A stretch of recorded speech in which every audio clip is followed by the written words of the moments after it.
आज 23 मार्च है और 23 मार्च 1931 की तारीख़, जब भगत सिंह नामी एक शख्स लाहौर के शादमान चौक की जेल में बैठा अपनी फांसी का इंतज़ार खुशी से कर रहा था और उसे कोई खौफ नहीं था। जेलर ने कहा कि मैंने ऐसे फांसी लगते हुए किसी को देखा ही नहीं आज तक, क्योंकि वो किताब पढ़ रहा था रेमिनिसेंस ऑफ लेनिन के नाम से, क्योंकि वो सोशलिस्ट था और उसके साथी भी उसके साथ सूली पे चढ़ गए और उन्हें कोई पछतावा कुछ भी नहीं था। उसने ये भी कहा कि मैं किसी सवाब, किसी जन्नत के लिए, दोबारा पैदा होने के लिए, नया जन्म लेने के लिए नहीं मर रहा, क्योंकि इसमें मेरा कोई ज़ाती फ़ायदा नहीं है। मैं मर रहा हूँ इनकलाब के लिए। वो किस जुर्म में वहाँ आया था? इस जुर्म में आया था कि उसने अंग्रेज़ अफ़सर को कत्ल किया था। क्यों कत्ल किया था? क्योंकि उस अंग्रेज़ अफ़सर ने लाला लाजपत राय, जो कि एक नेशनलिस्ट लीडर थे, उनको लाहौर रेलवे स्टेशन के बाहर एहतजाज के दौरान लाठी चार्ज से मार दिया था। तो जॉन सॉन्डर्स का कत्ल किया फिर इन लोगों ने, और उसके बाद में दिल्ली की असम्बली के अंदर इन्होंने बम फेंके, जो सिंबॉलिक था। किसी हद तक किसी को मारना मकसूद नहीं था। मकसूद ये था कि असम्बली के अंदर नारे लगे इनकलाब जिंदाबाद।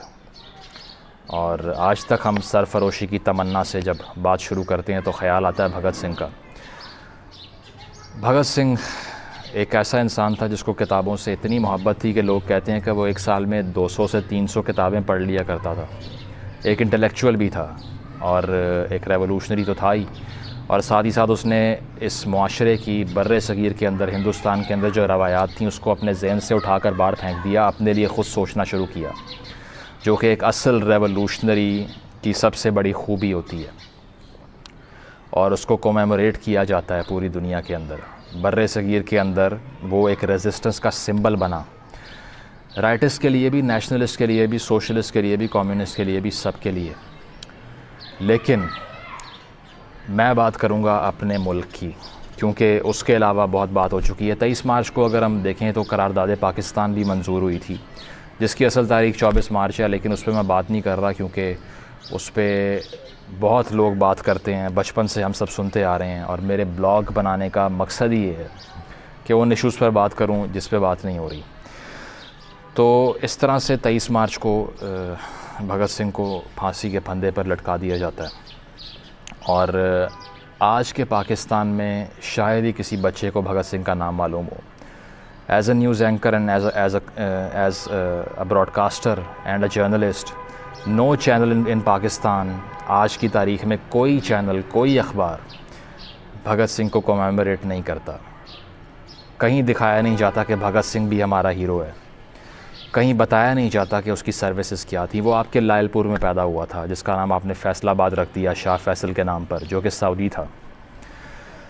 वो आपके लाहौर में सूली पर लटक गया, किसकी आज़ादी के लिए? आपकी आज़ादी के लिए। वो इंटरफेथ हारमनी की बात कर रहा था, तोड़ने की बात नहीं कर रहा था।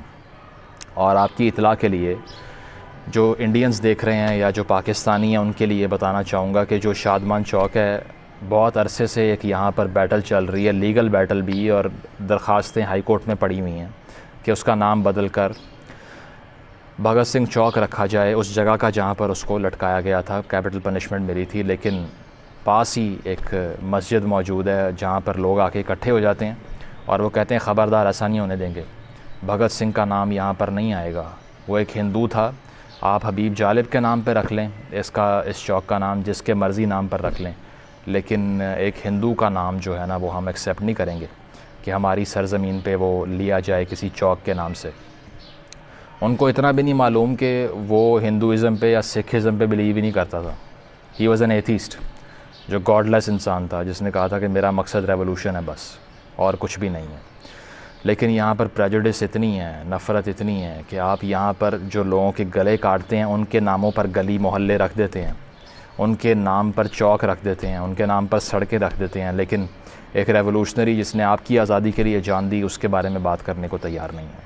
उसके बारे में आपकी तमाम किताबों के अंदर ज़िक्र तक मौजूद नहीं है, और आपकी किसी टेक्स्ट बुक के अंदर, कॉलेज के अंदर, हिस्ट्री की क्लास के अंदर आपको भगत सिंह का नाम सुनने को नहीं मिलेगा। अगर मिलेगा भी तो उसमें कोई डिटेल या कोई ऑब्जेक्टिव एनालिसिस नहीं होगा।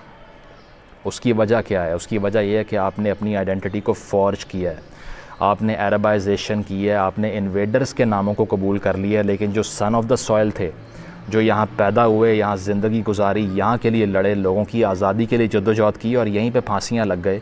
अंग्रेज़ की हुकूमत को एक्सेप्ट नहीं किया, अंग्रेज़ के तलवे नहीं चाटे, अंग्रेज़ के बूट शाइन नहीं किए और आज़ादी के नाम पर, रेवोल्यूशन के नाम पर अपने गर्दनें कटवा लीं, गले कटवा लिए। और हज़ारों भगत सिंह थे जिनके नाम हमें मालूम भी नहीं है।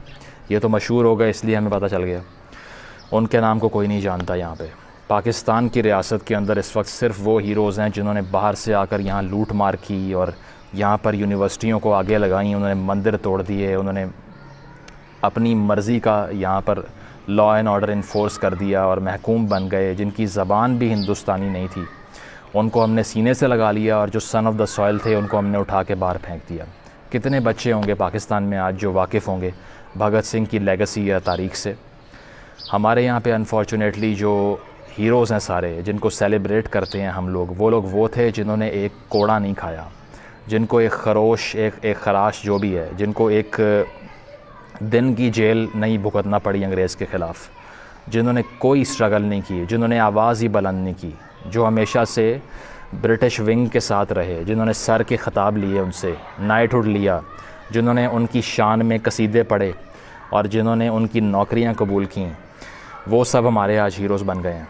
हम इन्वेडर्स को सलाम करते हैं, हम अंग्रेज़ के एलाइज़ को सलाम करते हैं, लेकिन जिनके अंदर ख़ुददारी, जिनके अंदर गैरत थी और जिन्होंने इस चीज़ को कबूल नहीं किया कि बाहर से साम्राज्य क़ुव्वत यहाँ आकर क्यों रूल करे, क्यों मेरे और आपका रिसोर्सेज यहाँ से चुरा कर बाहर ले जाए, किसकी परमिशन से, किस जस्टिफिकेशन से, किस कानून से। जिन्होंने इसको कबूल नहीं किया और जिन्होंने गैरत खाई और जिन्होंने अपनी गर्दनें कटवा ली लेकिन ग़ुलामी की जो जंजीरें हैं उसको तोड़ा, उसको एक्सेप्ट नहीं किया, वो सारे विलन हैं हमारे, वो हमारे दुश्मन हैं। आज हम उनको फेथ की बेस पे जज करते हैं। आज हमारे जो हीरोज़ हैं वो सारे वो हैं जो बाहर से आ गए, जिनके लिए हमने कहानियाँ बना ली कि भाई ये फ़र्स्ट पाकिस्तानी थे। उसकी वजह यह है कि ज़िया-उल हक़ ने यहाँ पर ब्रेन वॉश किया पूरी आवाम को और इतना ब्रेन वॉश किया कि अब वो ऐसे किसी नैरेटिव को सुनने को तैयार ही नहीं है जो कि एक इन्वेडर आइडियोलॉजी से एग्री नहीं करता। तो आज के दिन का पैगाम यही है कि अपने असल हीरोज़ को जब तक तलाश नहीं करेंगे और जितना मर्ज़ी झुटला लेंगे उसको, जितना मर्ज़ी झुटला लें, जितनी मर्ज़ी दफ़ा ये कह लें कि नहीं हम नहीं इनको मानते, ये हमारे लीडर नहीं है, ये हमारे हीरो नहीं है, आप तारीख़ को डैमेज नहीं कर सकते, वरना तारीख़ आपको डैमेज कर देगी। एंड सूनर और later you have to find out the true roots of this society, जिसकी बेस पर लोगों ने जाने देकर आज़ादी हासिल की यहाँ पर।